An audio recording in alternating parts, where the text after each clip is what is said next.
रहा था लोहा चोरी उद्भेदन के बाद, तो मेरे संगठन के कुछ साथियों को लगा जो जयप्रकाश साहब बहुत आगे बढ़ चुका है, इसको पैर पीछे खींच लो। तो वो क्या किए हैं, एक भ्रमिक पोस्ट DR1 के ऑफिस में भेज दिए, जो जयप्रकाश झा को संगठनिक मुक्त कर दिया गया है। जबकि जो व्यक्ति मेल किए हैं वो विश्वविद्यालय के किसी पद पे नहीं हैं और वो संगठन में नहीं है। अब वो जिला परिषद है अपने क्षेत्र में। मैं उनका नाम जानना चाहूँगा। जी, उनका नाम DR1 साहब हमको कहें सागर नवदिया है, जो आपका कैरियर समाप्त कर दिया और कैरियर समाप्त करने पे लगा हुआ।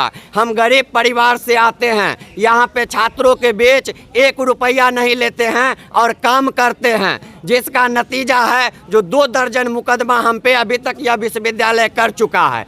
अभी पुनः जब से हम DR1 के ऑफिस में इस तरह का भ्रमिक मैसेज देखें, तब से हमको अंदर से डर होने लगा जो कहीं मेरे इस यूनिवर्सिटी में मेरे साथ कोई अनहोनी ना हो जाए। नमस्कार, स्वागत है आपका सिटीजन आवाज़ में। मैं हूं अफजल। जैसा कि एक अफवाह कहें या जो भी कहें, ये चल रहा है कि विश्वविद्यालय प्रभारी जयप्रकाश जी इस्तीफा दे देंगे और पार्टी से कोई मतलब नहीं रखेंगे। इसीलिए हम बात करेंगे जयप्रकाश जी से, कितनी सत्यता है और कितनी झूठ। क्या कहेंगे जयप्रकाश जी? जी देखिए, हम अपने पद से इस्तीफा दे रहे हैं, पार्टी से नहीं जा रहे हैं। अच्छा, मतलब ये कहीं ना कहीं सच है। जी, ये सच है कि आज हम विश्वविद्यालय में अपने पद से प्रभारी से इस्तीफा दे दिए, क्योंकि हमने बहुत दिनों से इस विश्वविद्यालय को नंबर 1 विश्वविद्यालय बनाने का सपना देखे और 7 सालों में हमने वह सपना पूरा भी किया। मेरे जीता जिंदगी हमने अपना डिग्री इस विश्वविद्यालय से 3 सालों में काम किया लेने का। अभी का छात्र 5 सालों में लेने का काम कर रहा है। हम विश्वविद्यालय में संगठन के विचारधारा के साथ जुड़े और 7 सालों में संगठन के बलबूते ही CM कॉलेज में चुनाव लड़े। विश्वविद्यालय जैसे चुनाव में अपना भागीदारी देके पूरे बिहार में नीतीश कुमार, प्रशांत किशोर तक को कहना पड़ा, जो ललित नारायण मिथिला विश्वविद्यालय में जयप्रकाश जैसा छात्र नेता है, जिनके पास जन समर्थन है और संगठन है, जो वो विश्वविद्यालय प्रशासन से टकराने का हमेशा काम करता है, जिसके बदौलत छात्र हित में काम हो। मगर ऐसी क्या स्थिति उत्पन्न हो गई, क्या मजबूरी हो गई कि आप विश्वविद्यालय से इस्तीफा दे रहे हैं? अपना देश तो महान है। बाबा नागार्जुन को भी इस धरती पे अपमानित होना पड़ा था। जब बाबा नागार्जुन गए थे ऑस्ट्रेलिया, श्रीलंका, तो उनको जो देखे यहाँ का वेशभूषा, तो एयरपोर्ट पे उनको पागल कह के बुलाया गया। लेकिन आज बाबा नागार्जुन को सब पूजने का काम करते हैं।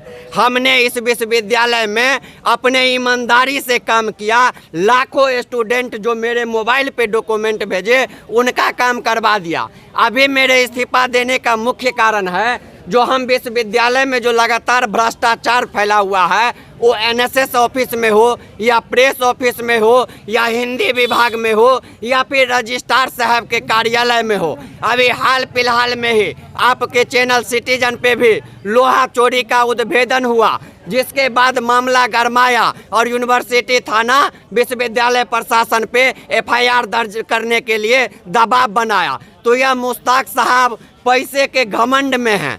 इनको हमेशा ये जितने बड़ा भ्रष्टाचार करते हैं, जितने बड़ा घोटाला करते हैं, उतने बड़ा प्रमोशन देके इनको पद दे दिया जाता है। लेकिन आप देखिए, कहीं ना कहीं मुद्दे से भटक रहे हैं, वो उनका मामला है। ये आप ये बताइए, पार्टी से इस्तीफा क्यों दे रहे हैं? देखिए, पार्टी का अब जो है लगातार 7 सालों से हम काम किए, छात्र थे, मेरा PG भी कंप्लीट हो चुका है और विश्वविद्यालय एक ऐसा जगह है जहां से नए नए लड़का जुड़ते हैं। अब हम ही हमेशा राजनीति करते रहेंगे तो नया लड़का को मौका नहीं। मेरा छवि रहा है 7 सालों में हमने संगठन को ऐसे लेके चला, हमने संगठन के एक भी लड़का पे कार्रवाई नहीं किया। 7 सालों में हमने एक एक लड़का को जोड़ के संगठन में लाए और संगठन को विस्तार किए। लेकिन अभी जब विश्वविद्यालय में मेरा अच्छा पोजीशन बन चुका था, मेरा ईमानदारी का चर्चा हो रहा था लोहा चोरी उद्भेदन के बाद, तो मेरे संगठन के कुछ साथियों को लगा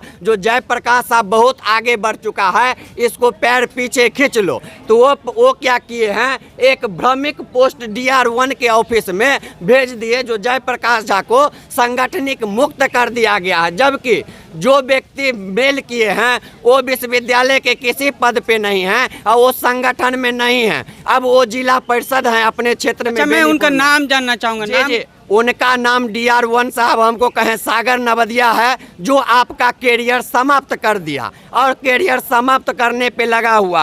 हम गरीब परिवार से आते हैं, यहाँ पे छात्रों के बीच 1 रुपया नहीं लेते हैं और काम करते हैं, जिसका नतीजा है जो 2 दर्जन मुकदमा हम पे अभी तक यह विश्वविद्यालय कर चुका है।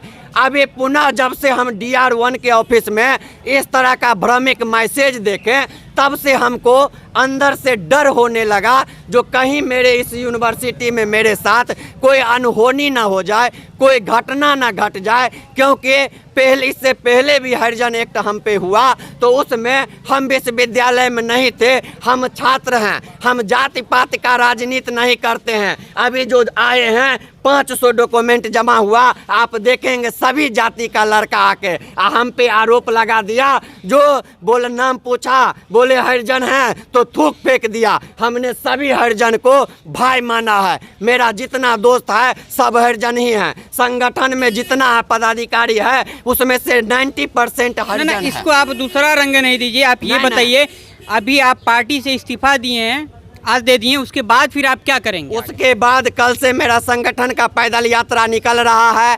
अब गांव-गांव जाएंगे, मिथिलांचल में मिथिला वासियों को जगाएंगे, उनको जागरूक करेंगे। जो हमारे मिथिला आज़ादी के 70 साल बाद भी गुलाम बना हुआ है। हमारे क्षेत्र जो विकसित था, जहां चीनी मिल, जूट मिल, सूत मिल, पेपर मिल हुआ करता था, वहां आज कुछ नहीं है, सभी को बर्बाद कर दिया गया। तो मिथिला राज्य के लिए अब हम गांव-गांव जाके प्रचार करेंगे और पद से इस्तीफा देने के बाद मेरा सपना है कि ललित नारायण मिथिला विश्वविद्यालय को केंद्रीय विश्वविद्यालय का दर्जा मिले। इसके लिए हर एक कॉलेज में जाके हर एक